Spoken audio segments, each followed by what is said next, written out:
नमस्कार, आप देख रहे हैं जन टीवी में प्रीति शर्मा आपके साथ। खबरों को विस्तार से भी जानेंगे, लेकिन शुरुआत करते हैं हेडलाइंस के साथ।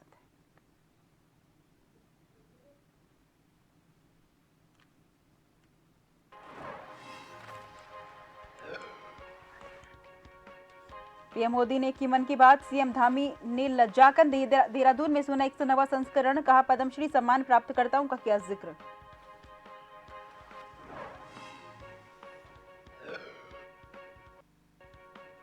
कांग्रेस अध्यक्ष खड़गे का उत्तराखंड का दौरा। दून में कार्यकर्ताओं ने किया जोरदार स्वागत। महंगाई, बेरोजगारी समेत महिला अपराध मुद्दे पर उठाए सवाल।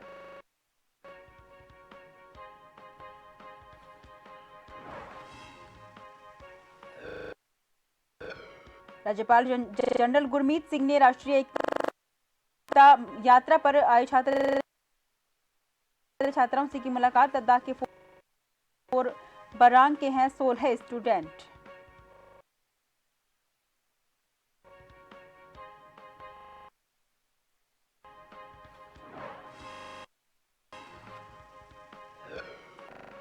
लोकसभा चुनावों से पहले कांग्रेस को बड़ा झटका। पूर्व विधायक शैलेंद्र रावत और राजीव कंडारी अपने कार्यकर्ताओं के साथ बीजेपी की ज्वाइन।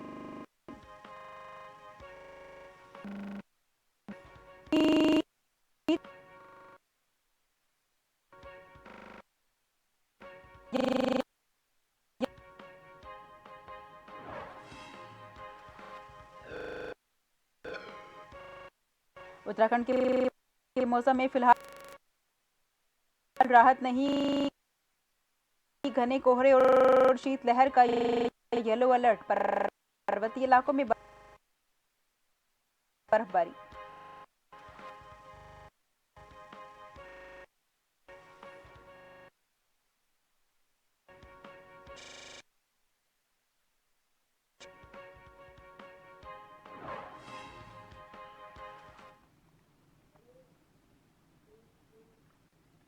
रुक करते हैं खबरों की ओर। आज पीएम मोदी के मन की बात का कार्यक्रम था, जिसको सीएम पुष्कर सिंह धामी ने सुना।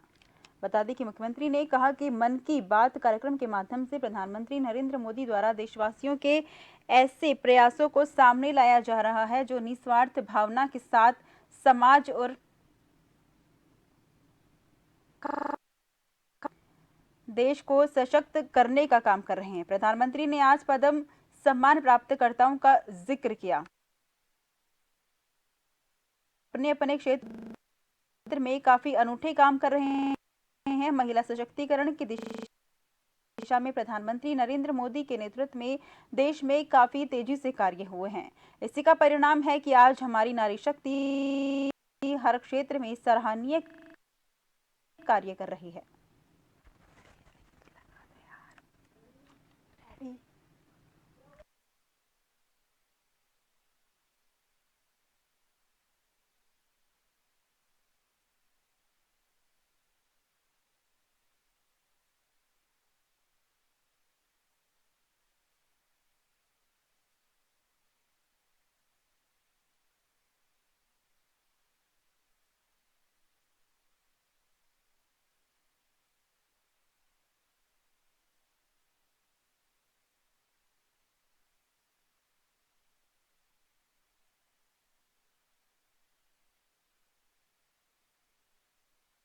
बात सुनी। पीएम नरेंद्र मोदी की मन की बात का 109वां संस्करण उन्होंने सुना। वहीं उत्तराखंड के सीएम पुष्कर सिंह धामी ने रविवार को रुद्रप्रयाग में रोड शो किया। खुली हवा में वाहन पर सवार मुख्यमंत्री की एक झलक पाने के लिए सैकड़ों लोग सड़क पर जमा हो गए। रोड शो के दौरान धामी के साथ पारंपरिक संगीत और नृत्य कलाकार भी मौजूद रहे।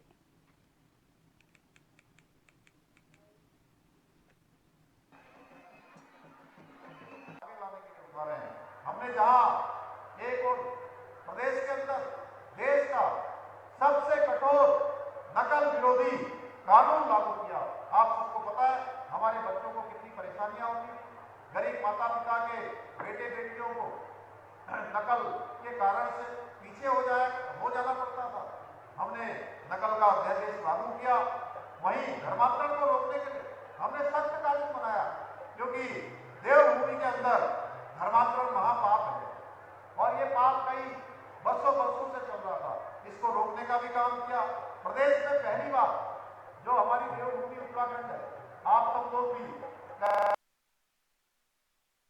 जाते होंगे। दुनिया के अंदर जाए आप देश के अंदर कहीं जाए, आप जैसे ही कहेंगे कि हम उत्तराखंड से आए हैं, हम देवभूमि के रहने वाले, तो आपके प्रति देखने का नजरिया बदल जाएगा। कांग्रेस के राष्ट्रीय अध्यक्ष मल्लिकार्जुन खड़गे रविवार को उत्तराखंड से लोकसभा चुनाव कैंपेन की शुरुआत करने के लिए देहरादून पहुंचे। उन्होंने बन्नू स्कूल ग्राउंड में कार्यकर्ता सम्मेलन को संबोधित किया। खड़गे ने इस कार्यक्रम को विराट कार्यकर्ता सम्मेलन नाम दिया है। संबोधन से पहले कांग्रेस की नवी महिला कार्यकर्ता खड़गे का स्वागत किया। इस कार्यक्रम को सफल बनाने के लिए कांग्रेस के बूथ स्तर तक के हजारों कार्यकर्ताओं को बुलाया गया है। बन्नू स्कूल ग्राउंड में सुबह से ही बड़ी संख्या में कांग्रेस समर्थक और कार्यकर्ता पहुंचे हैं। हालांकि कांग्रेस ने आरोप लगाया है कि धामी सरकार ने पार्टी कार्यकर्ताओं से भरी लगभग 100 बसें देहरादून आने से रोक दी हैं। इससे पहले कांग्रेस ने खड़गे के हेलीकॉप्टर को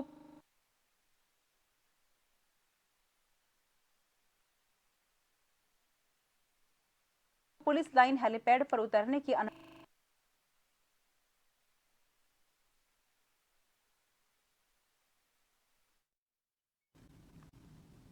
खबरों का सिलसिला जारी रहेगा। फिलहाल लेते हैं छोटा सा ब्रेक।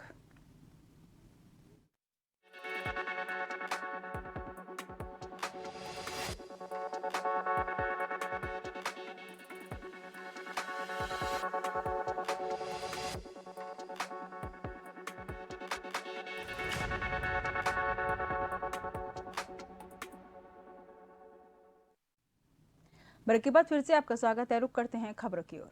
कांग्रेस के राष्ट्रीय अध्यक्ष मल्लिकार्जुन खड़गे ने देहरादून के बन्नू स्कूल मैदान से 2024 के लोकसभा चुनाव का आगाज कर दिया।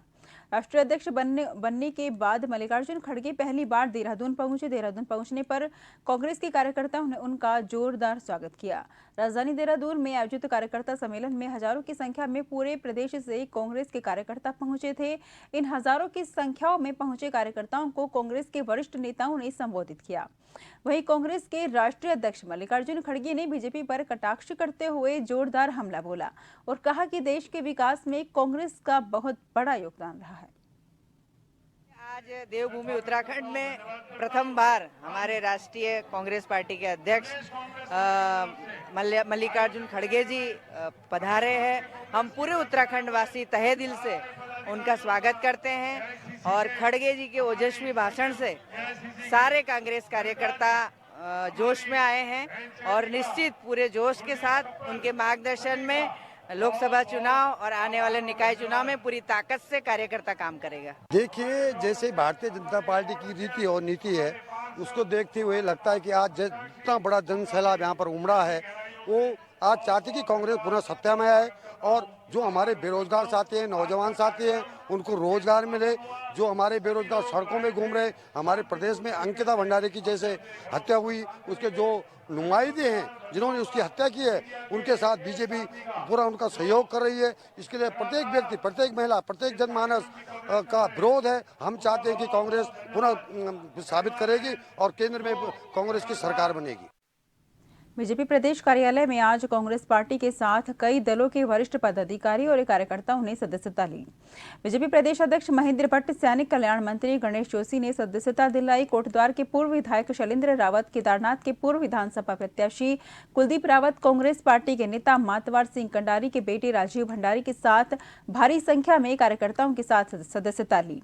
बीजेपी प्रदेश अध्यक्ष महेंद्र भट्ट ने कहा कि कार्यकर्ताओं की सदस्यता ग्रहण करने का सिलसिला लगातार आगे चलता रहेगा। वहीं कांग्रेस पार्टी के छोड़कर बीजेपी में शामिल होने वाले शैलेंद्र रावत का कहना है कि कांग्रेस पार्टी में अनुशासन नहीं है, आपसी खींचतान बहुत है, इस वजह से उन्होंने कांग्रेस पार्टी को छोड़ दिया। मित्रों, कल से समाचार पत्रों में, विभिन्न चैनलों में अनेकों नाम निकल कर आ रहे थे और वो जितने नाम आपके द्वारा लिए गए, हम उन सब नामों को प्रयास करेंगे, वो भी सब भारतीय जनता पार्टी में है कि सारे चैनल और आप सब पत्रकार जगत के लोग भी जानते हैं ऐसे लोग कांग्रेस में नहीं होने चाहिए, अच्छे लोग यही होने चाहिए। तो कल आज सुबह में एक चैनल में बहुत से नाम देख रहा था, सुन रहा था, तो हमारा आपको जो सुझाव है हम बहुत जल्दी उनसे संपर्क करेंगे, उन लोगों को भारतीय जनता पार्टी से जोड़ेंगे। बड़ी संख्या में लोग जुड़ रहे हैं, जनप्रतिनिधि जुड़ रहे हैं और ये कारवां मोदी जी के लिए और प्रचंड बहुमत की ओर रहेगा। हम 5 लोकसभा को पिछली बार से ज़्यादा मतों से जीतेंगे, ऐसा मैं विश्वासपूर्वक कह सकता हूँ। पार्टी जो भी जिम्मेदारी देगी उसको मजबूत करने का काम करेंगे और भारतीय जनता पार्टी मोदी जी के नेतृत्व में बहुत तेज़ी के साथ आगे बढ़ रही है, देश आगे बढ़ रहा है। हमने मोदी जी का हाथ को मजबूती देनी है और पुष्कर धामी जी की सरकार को भी मजबूती देनी है। पूर्व में भी मैं भारतीय जनता पार्टी में काम कर चुका हूं और आज जो दोबारा कई लोगों ने हमारे साथ भारतीय जनता पार्टी पुनः ज्वाइन करी है, माननीय नरेंद्र मोदी जी का जो विज़न है, जो उनकी सोच है, उसको देखते हुए हम सब ने भारतीय जनता पार्टी ज्वाइन की है। नहीं, मैं पहले भी भारतीय जनता पार्टी से था, मैं हिंदू जागरण मंच से था। बीच का समय कुछ ऐसा रहा कि मैं सोशल वर्क में जुड़ गया, कुछ अलग से काम करने पड़े हैं, तो इस टाइम हम प्रभावित इनके भारतीय जनता पार्टी के कामों से प्रभावित हो गए, मोदी जी के कामों से प्रभावित हो के जो है वापस भारतीय जनता पार्टी में वापस। तो हमारी हमने कोई पार्टी ज्वाइन नहीं की, हमने कोई पार्टी छोड़ी नहीं है। आज तो मैं विधिवत रूप से सदस्यता ली है, पहले से हम भारतीय जनता पार्टी से। महासंगठन टैक्सी यूनियन कुमाऊं मंडल उत्तराखंड के आदेशानुसार शनिवार से शुरू हुई सभी टैक्सी वाहनों की हड़ताल दूसरे दिन भी जारी रही, जिसका असर चंपावत, टनकपुर, बनपसा में भी देखने को मिला। बता दें कि दूर दराज राज्यों से आने वाले यात्रियों और स्थानीय लोगों को हड़ताल के चलते टैक्सी वाहन उपलब्ध न होने पर काफी समस्याओं का सामना करना पड़ रहा है। बता दें कि टनकपुर को पर्वतीय क्षेत्र से जोड़ने का मुख्य द्वार कहा जाता है, जहाँ से होते हुए यात्री अपने पार्वती क्षेत्र पर पहुँच पाते हैं। ऐसे में टैक्सियों का संचालन ठप होने से टनकपुर रोडवेज और टैक्सी स्टैंड पर यात्रियों की भीड़ एकत्रित हो रही है। परिवहन निगम डिपो की बसें यात्रियों की सुविधा के लिए कम पड़ती हुई नजर आ रही हैं। देखिए सर, हमें जो है कुमाऊं महासंघ टैक्सी यूनियन के द्वारा हमें आदेश दिया गया है कि हमारे कुमाऊं में जो है अवैध फिटनेस की अवैध वसूली हो रही है, इसलिए जो है उसका हम विरोध कर रहे हैं। लिहाजा कल भी हड़ताल में थे और आज भी हड़ताल में हैं। हम लोगों ने मजबूरी में उनका साथ देना पड़ रहा है। तो देखिए, हमने उन लोगों को उनके संज्ञा में डाल दी गई है ये बात है। वो अगर वो गलत कार्य करेंगे, हमारा साथ नहीं देंगे, तो वो स्वयं के जो है कोई उनके साथ ऊँच नीच बात होगी, वो स्वयं के जो है स्वयं अपने आप की जिम्मेदारी रखेंगे। कहाँ जा रहे हो? लोहाघाट। तो क्या दिक्कत आ रही है, क्यों नहीं जा पा रहे हो? बस नहीं मिल रही, गाड़ियाँ नहीं जा रही। कौन सी गाड़ी नहीं जा रही है? सारी। क्या कह रहे हैं, क्यों नहीं जा रही गाड़ियाँ? क्योंकि आज हड़ताल है। कितनी देर से खड़े हो आप? 10 घंटे से। भी वापस जाना पड़ा तो हमें बहुत परेशानी का सामना करना पड़ा है। तो मेरी यही गुजारिश है कि जो हड़ताल है आप इसको ख़त्म करिए, और जो नॉर्मल यात्री है उनको इतनी परेशानी हो रही है तो उनको ये दिक्कत नहीं होनी चाहिए थी। आपकी जो भी मांग है आप ऐसे साइलेंटली, मतलब जो कि लोकल जो भी आदमी है उनको परेशानी ना होकर वैसे कर सकते हैं। लेकिन कब से खड़े हैं आप? तो मैं कल भी आई थी, कल भी वापस गए हैं।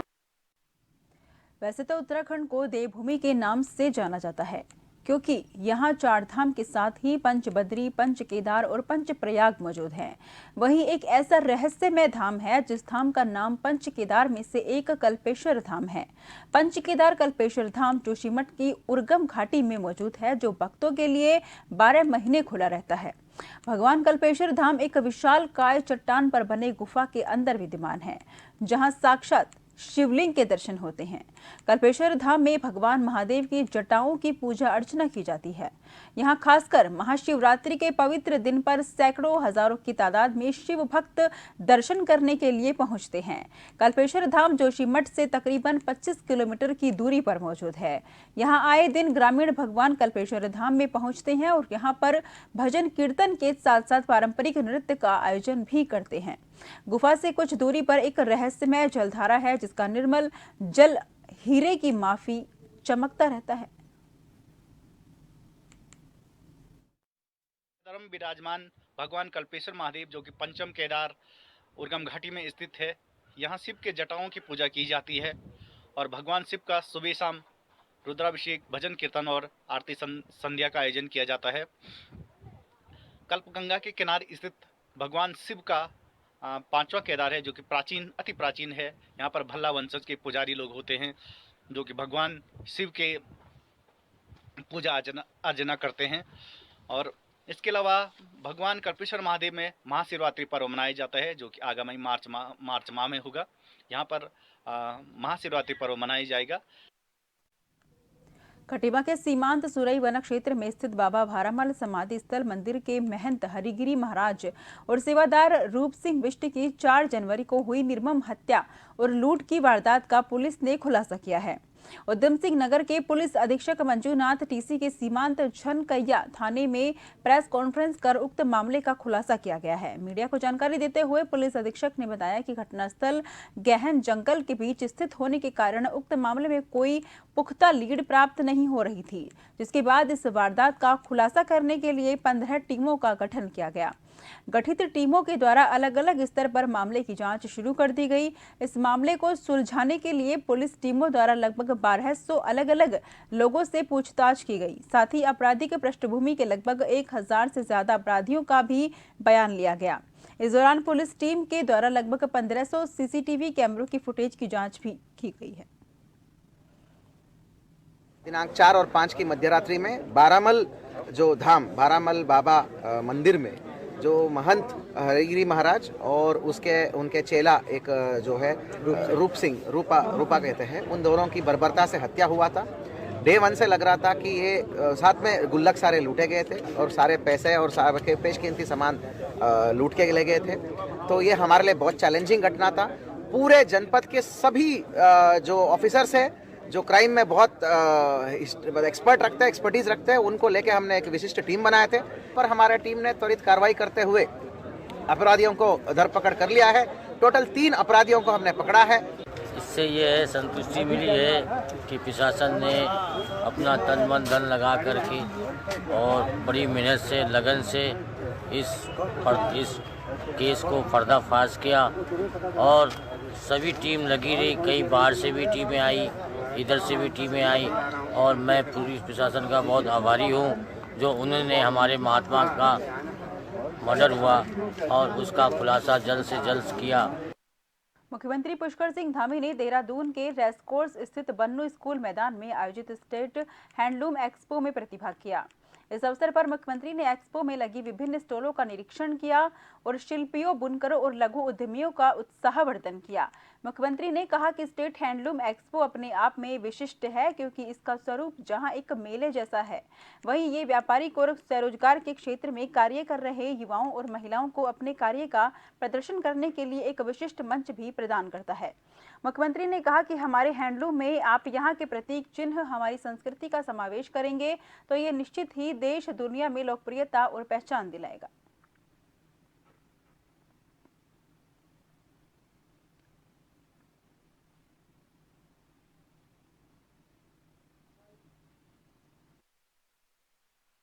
इसकी सबसे खूबसूरती यह है कि इसकी पब्लिक से भी काफ़ी डिमांड रहती है। आप लोग देखिएगा, आज से इसका शुभारंभ हुआ है और कल से यहाँ पर तिल रखने की जगह नहीं रहेगी। लोग बहुत ही आकर्षित होकर आते हैं, क्योंकि इसमें न केवल उत्तराखंड के हमारे 13 जनपदों का, बल्कि कंट्री के आप देख सकते हैं कि अलग अलग प्रदेशों के भी यहाँ पर लगे हुए हैं स्टॉल। तो लोग आते हैं यहाँ पर ख़रीदारी करते हैं। इससे 2 मुख्य चीज़ें हमारी निकल कर आती हैं।